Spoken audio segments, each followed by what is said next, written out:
To start, the first thing you have to do is really understand what stage your company at. Whenever we see a human being, if they're 2 years, 5 years, 10 years, 20 years, you kind of see their size and you could kind of guess their age.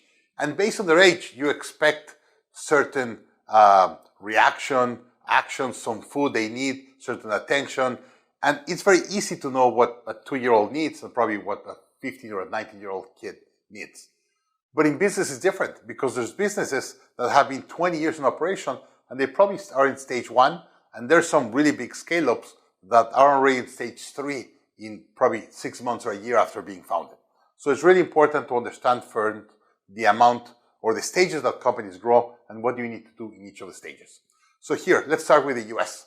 The US today has 32 million companies at the time we're recording this. And 96% of them do less than $1 million in revenue. Just 4% pass the million, 0.4 pass the 10 million, and 0.06 or around 17,000 companies do over 50 million a year in revenue. So this way you could kind of understand where you are. There's 2 things more that are important in this chart. First is the valleys of death. Between each stage, you have to go through a valley of death. Why? The team that you hired to take you to $1 million will not take you to 10 million. You have to significantly change your team, your processes, your system, your banking relationships, the technology you invest. Everything that took you to one stage will not take you to the rest.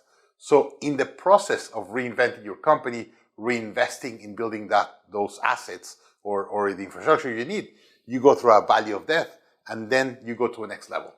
And by the way, you have to really understand what's that valley of death and what's going to take you. As an example, at Growth Institute, when we were already at stage 2, we were thinking of going to stage 3.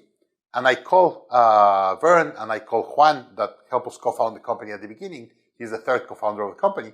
And I called Juan and said, hey, Juan, it's really time to go to a 3rd stage. Are we ready? And Juan said, hey, before we go to Vern, let me go to your house on Sunday night. I'll take some beers and then we'll put in front of a board and start agreeing and discussing what do we need. And I remember perfectly, he came in a Sunday around 8 o'clock with a 6-pack of beer. I had a board in my wall and we start playing on the wall of every critical thing we have on the business. And if we're going to take the business from 1 million to 10 million, what needs to change in the company? And then we start realizing we didn't have the right capital, we didn't have the right team, we really needed way more courses to be able to offer. The pricing we were doing was different, and we realized we had all these gaps that we had to go. And then we said, hey, we're not ready. Let's be able to raise some money first so we could have some money in the bank so we could really jump into the valley of death and be able to restructure the company for us to take it to the 3rd stage. And by the way, between stage 2 and stage 3, that's the hardest valleys of death. And it's usually a company around 15 to 20 employees to around 75. And whenever I go in explaining how the company's grown stages and what you have to do in each stage, I'm going to get deeper in what you have to do. Because a lot of the companies going through this program are between the 20 to 70 team members. And that's the hardest valley of death to go through. So just that was the first learning. And the second learning that is very, very important in this chart is more or less how many employees do you have. So in the US, just to give you an idea, the average small mid-size service firm in the US does around $120,000 revenue per employee.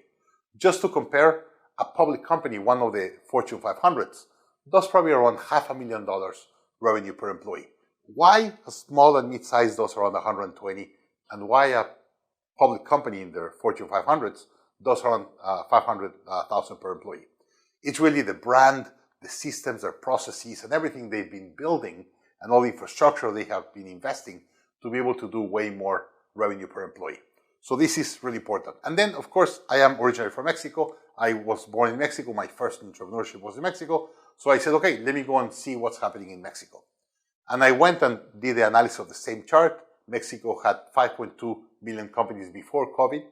And this is more or less the same percentage. 96% of them do less than 10 million pesos or around $500,000, and then similar percentages. But the amount of revenue per employee is completely different. In Mexico, just to give you an idea, I ran my numbers, a mid-size or small mid-size firm does around $40,000 revenue per employee. Why? Because of the complexity of the market, the size of the market, and the rest. So depending on what market are you is the revenue per employee, and depending on one industry and technology. As an example, I did an analysis of 3 of my clients that were heavy technology SaaS users, and they were doing around $250,000 revenue per employee in the stage 2, stage 3 area. Why?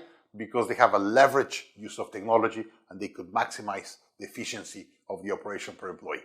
So whenever I see a chart like this in any country, I want to understand kind of what are the ranges that they do, the valleys of death, and then understand the complexity of the market. And this kind of gives you an idea of where you are today based on your country. I try to give the example of the US and Mexico for you to try to figure out. As an example, India. I was invited the other day to give some lectures to India, and I ran my numbers, and it was around $18,000 revenue per employee in India with all the companies that I went to work with. So just to give you an idea, depending on the market that you are, depending on the industry, should be the average revenue per employee, and that determines the stage that you are at.